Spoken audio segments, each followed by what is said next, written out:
Hello, and welcome to the Navigating Childhood Cancer podcast. In this podcast, we explore all aspects of a child's cancer diagnosis. We'll speak with parents, experts, caregivers, and maybe even the children themselves to understand the issues, the risks, the struggles, and the triumphs. My name is Heather, and this is the information I wish I had when my child was diagnosed with leukemia. Thank you for being here, and welcome to episode 8. Today I'm coming to you with some updates and a funny story. The first update is about one of the many milestones that we've hit along the way. If you've listened to previous episodes, you may have heard me say that my child is approaching the end of treatment. My child has been undergoing treatment for leukemia since June 2021, and the treatment is scheduled to end in October 2023, provided, of course, that everything continues to go well. I never want to count my chickens before they hatch, but there is currently no reason to believe that anything should change in the next 2 months. So, I'm very optimistic, and one of the exciting things that is starting to happen is that we are starting to experience some lasts. For example, the start of the last cycle of treatment, the last dose of a certain type of medication, and last week, my child had the last lumbar puncture of this treatment protocol. Lumbar punctures have been a very regular part of treatment for my child. They are necessary because they allow the team to access and then test the cerebrospinal fluid, or CSF. As it was explained to me, the CSF can be a sanctuary for leukemic cells, which means that there is a likelihood that the cancer cells could grow there, and in that location, that they could also evade treatment. For this reason, once a child has been diagnosed with leukemia, it is important to test the CSF regularly for leukemic cells and to treat it directly with chemotherapy. You can learn more about lumbar punctures or leukemia in general by visiting aboutkidshealth.ca. This is a health education website for children, youth, and their caregivers that is published by Sick Kids Hospital, and it has been an important source of information for me over these past 2 years. It is amazing. So, my child's last lumbar puncture was one just like every other. My child was not celebrating, not really looking forward to the occasion, but of course, I'm there feeling celebratory and embarrassing my child for making a big deal about these things. I made a point of mentioning it to members of our care team throughout our morning, when we arrived to have the port accessed, when we met with our doctor, and even when we entered the room where the lumbar puncture was to be performed. I said, "We think this is the last lumbar puncture," and the nurse or doctor would check their records and say, "Indeed, it is the last lumbar puncture," or LP. There was some kind celebratory words from everyone who acknowledged what a big deal it was and how thrilled they were that we were at this final stage of treatment. There was a celebratory feeling to our visit that day, including the fact that one of the nurses who was in the treatment room for that last LP had actually been there with us when my child had the first LP over 2 years ago. I remember her distinctly, not only because I've come to know her over the past 2 years, but also because of what she said to me on that first day when I was standing beside the bed as they were preparing for treatment. I had tears in my eyes and fear in my heart, and when it came time for me to leave the room, once my child had been put under, she turned to me and said, "Okay, you can step outside now, but don't worry, we'll take good care of him."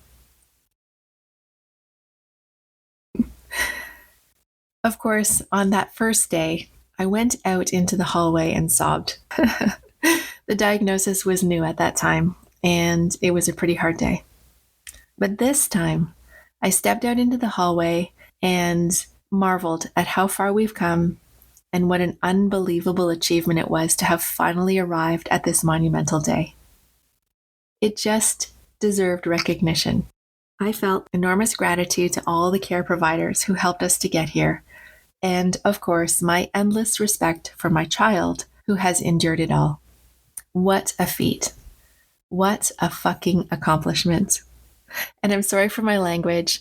If you've listened to previous episodes, you know that I'm not one to use colorful language, but again, this is just a day like no other.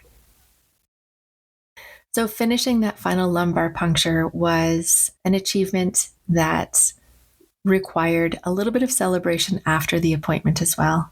And my child and I have a tradition of going for breakfast after treatment on lumbar puncture days because the child is not allowed to eat anything before the treatment. So after treatment is over, it's important to go out and get something good to eat. And breakfast just happens to be our tradition. That particular day, my child's LP happened a little bit later than usual because there were so many kids scheduled for LPs that day.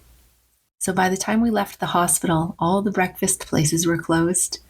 And fortunately, we were able to go for breakfast the next morning. And because my other kids were home for the summer holidays, they were able to join us. So we enjoyed a nice breakfast out to celebrate that final LP. And I haven't been able to stop smiling about the fact that we achieved this milestone. As I mentioned, my child still has 2 more months of treatment, which at this point now only entails oral chemotherapy.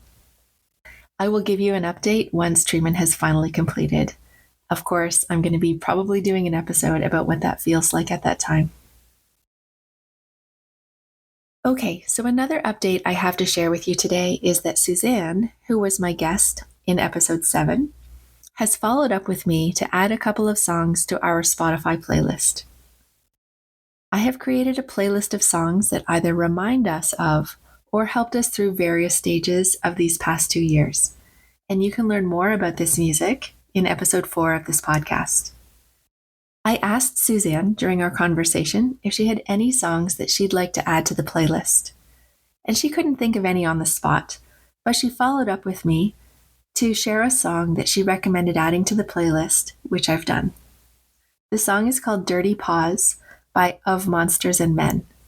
I've listened to it a few times and don't really know what it's about, but it's kind of a moody song that contains sort of some visuals or imagery about children. It's talking about a boy who cuts the grass. It's talking about dragonflies and creatures with 4 paws who live in the forest. And it's kind of mythical, and I didn't get an explanation for Susanne as to why she wanted to add that song to the playlist, but I like it. I like the fact that it's an adult song, but it seems to have a little bit of a childish theme to it. And obviously, we are here talking about children, so it really just feels like it fits. Thank you to Susanne for adding that song to our list.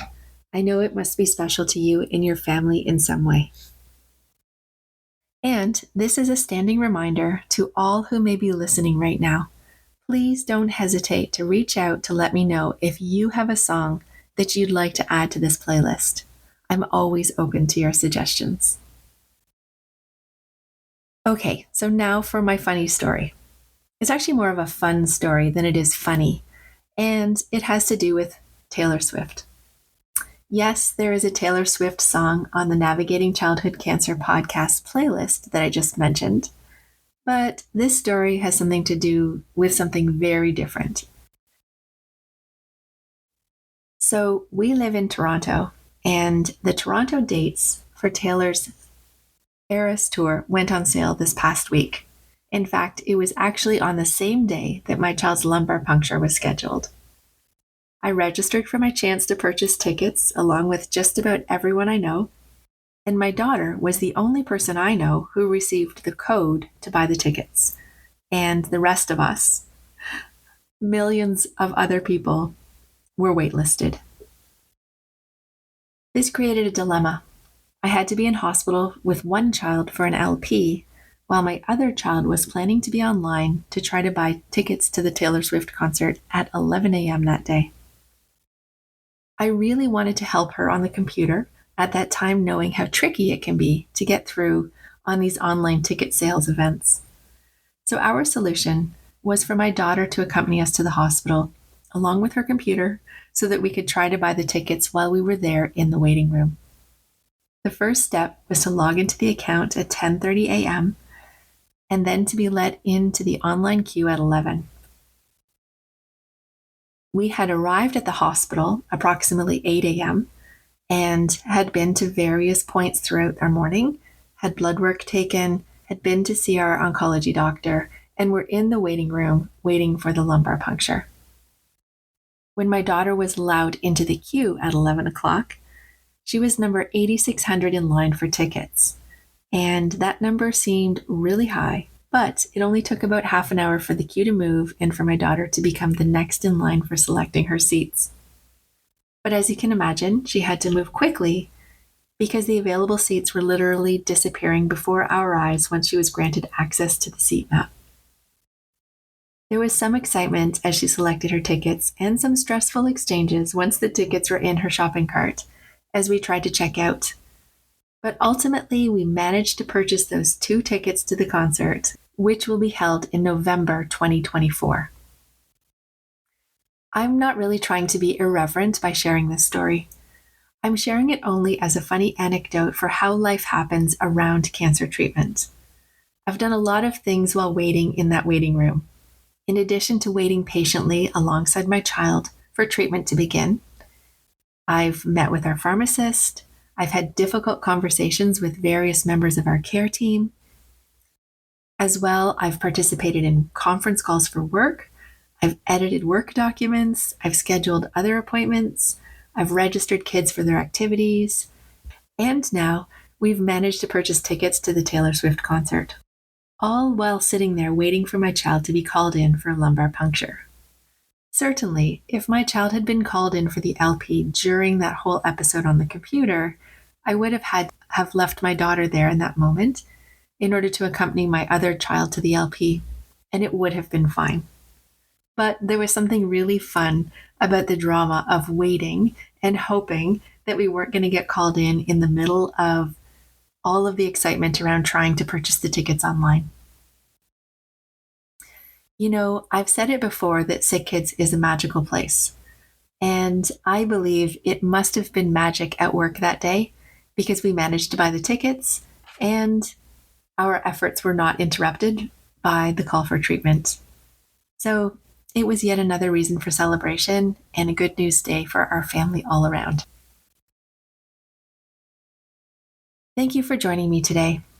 If you'd like to learn more, you can find us online at navigatingchildhoodcancer.com and on social media at NCC Podcast.